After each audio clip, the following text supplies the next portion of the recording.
characters that I hate. As some of y'all may know, I made a video a few months ago where I discussed characters that didn't rub me the right way, really grinding my gears. One could even say it didn't tickle my fancy. So today I will be adding to that list and finally addressing a character that I've wanted to address for such a long time. And I'm not gonna waste your time. Let's get straight into it. Scrappy is just irritating. He's not evil, he doesn't hurt anybody. Well, at least not the one that I'm talking about. What he is though, is a walking, talking liability. This man will get you murked. There's a reason his name is Scrappy dude, cause he be trying to scrap with everyone. Serial killers, ghosts. This dude thinks he's Goku. And it's different in that case. At least Goku would win the fight. But Scrappy, he's all talk. You and the mystery gang gonna be running from a freaking deranged lunatic. You turn around and Scrappy's just gonna be like, I'll show him. Let me at him. Let me at him. Y'all know how I am when it comes to that horror stuff. So if I'm in a situation like this, I cannot have someone that's overconfident and annoying like Scrappy holding me back. I'm sorry. And I understand that he's comedic relief, but you think in a life or death situation, I'ma wanna smirk, I'ma wanna laugh, I'ma wanna giggle? Nah, bruh, much less a laugh from Scrappy dude, cause he is not funny at all.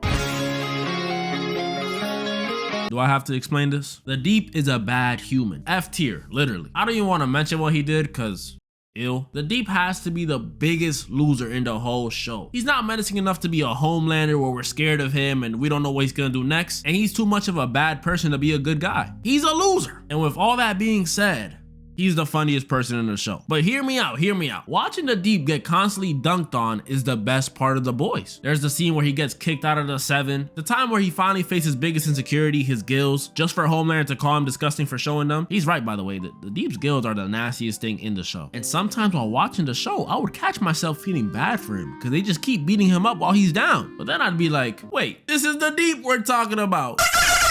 My personal favorite scene is where the Deep is trying to break out this dolphin from, I don't know, dolphin prison. And he's talking to it, telling him how he's gonna be okay and he's almost free and...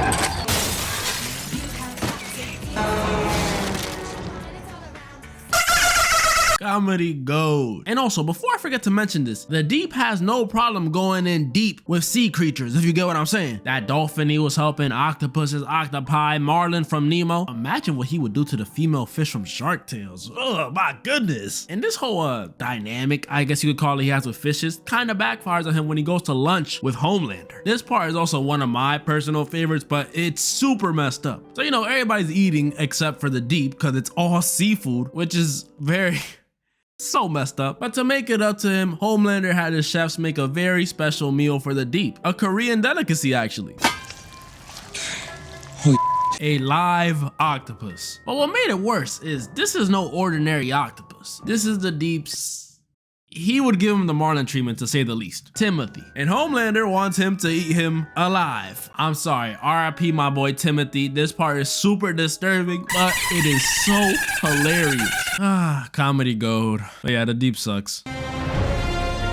Some of y'all already know how I feel about season 1 Amber. I'm not gonna talk about it again, you could just go watch the other video. But Amber seems to be on some sort of redemption arc in season 2. She's actually pretty tolerable. But this dude here, let me tell you about this dude. Unlike Amber, he has not gotten any better. He has just gotten worse and worse. I've never seen a dad so salty about their kids having superpowers in my life. And look, I can get around the idea of him not wanting her to be a hero because it's too dangerous or whatever. And he's right, we saw what happened to the other Eve. She got packed up. But the way he expresses this concern is... Even when Eve first got her powers, instead of being happy or excited that his daughter is blessed, this dude over here goes and gets mad about it. Like, what's your talent? Mukbangs? I haven't met a single person on this planet. I don't think there is a single person on this planet who finds this guy cool. I've seen people defend Amber. I've seen people defend Omni-Man. But Eve's dad? What annoys me the most about him is that he doesn't want any help from her. Your daughter can literally create anything, like in episode 2 of season 2. You don't have to work a regular 9-to-5 job. She literally made this dude a 24K gold apple that he could probably sell for a few bands and not have to work at that stupid burger place. And I'm all for being a provider for the family, but if someone gave me a winning lottery ticket, you think I'm not gonna take it because I'm the man of the house? Get out of here. I don't like him. I don't know how they're gonna make him better, but at least he's not as bad as the next person on this list.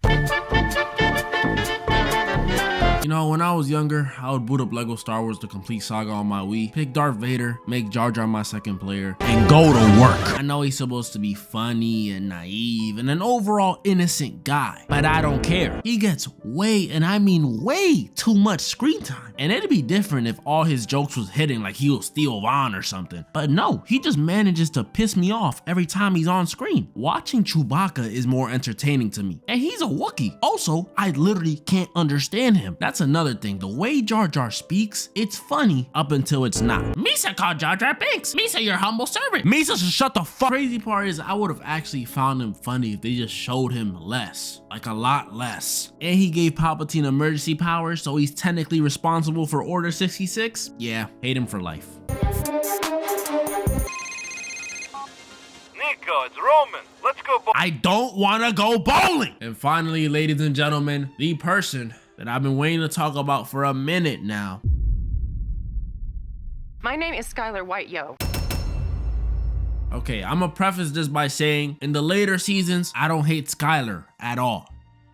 Okay, maybe a little, but I do understand where she's coming from. She's just trying to protect her family. And our boy Walter, well, he's not that good of a person. But I cannot let that excuse everything she did between season 1 and season 3. Season 1 through 3, Skyler was just unbearable. A lot of people dislike her because she was stopping Walt from getting the bag, but honestly, I could care less. I love him, but my boy Walter is a criminal. Lock him up. There were other little things she did that really got on my nerves. First off, the veggie bacon thing. What seemed like at first as a little diet change to lower our cholesterol, attain a healthy lifestyle, was really a cover-up for Skyler's controlling nature. If Walt didn't become Heisenberg, what was next? Veggie burgers? Veggie pizza? Veggie water? Secondly, she smoked while pregnant. I cannot begin to express to you how much this pissed me off the first time I watched it. And this was on her own accord too. There's no, well, if Walter had it, then shut up. I don't care how stressed she was at the time. I don't care if Walter was cooking meth, bombing another nursing home, throwing pizza on the roof. I don't care. You gonna put the freaking baby at risk? If Holly had been born with defects, I would have never forgiven this nicotine junkie. Number 3, she cooked the books for Ted. This pissed me off so much when I was watching this, and not because she was committing a crime. It's because she's a hypocrite. She was only committing this crime for Ted when she's already shown to us several times that she doesn't like when people around her break the law. When Marie stole that tiara, she was a monster. Walter wants to cook a little meth on the side, he's the literal devil. But when our glorious King Ted Beneke does something though, it's hands down, you gotta help him. If you a criminal, you a criminal. Just stand on business. But you're not about to be out here judging people for being criminals and you a criminal yourself. But by far, the worst thing that Skyler did in the whole series is, say it with me now, the birthday scene. I bet y'all thought I was gonna say she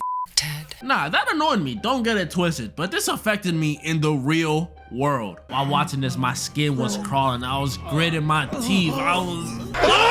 It's not even that this is borderline cheating. For the record, this is at least 10 bodies. But it's just bad. Like, oh my goodness. This scene made me feel a level of awkwardness far beyond anything I've ever experienced on this earth. I'd rather get walked in on watching one of those weird anime scenes. I'd rather sit through a scene with my parents right next to me, and y'all know that's awkward, than to experience again what I experienced the first time I watched this scene. I can't forgive her for this. I'm sorry. It traumatized me. Shout out to Anna Gunn, the actor who plays Ted, and all the extras on the scene, because that scene, if I would have saw it in person, oh my, that was some more of the characters that I hate. If y'all didn't watch part 1, just go watch it. Some of these characters may be redeemable, while others, they'll never be forgiven. And moral of the story,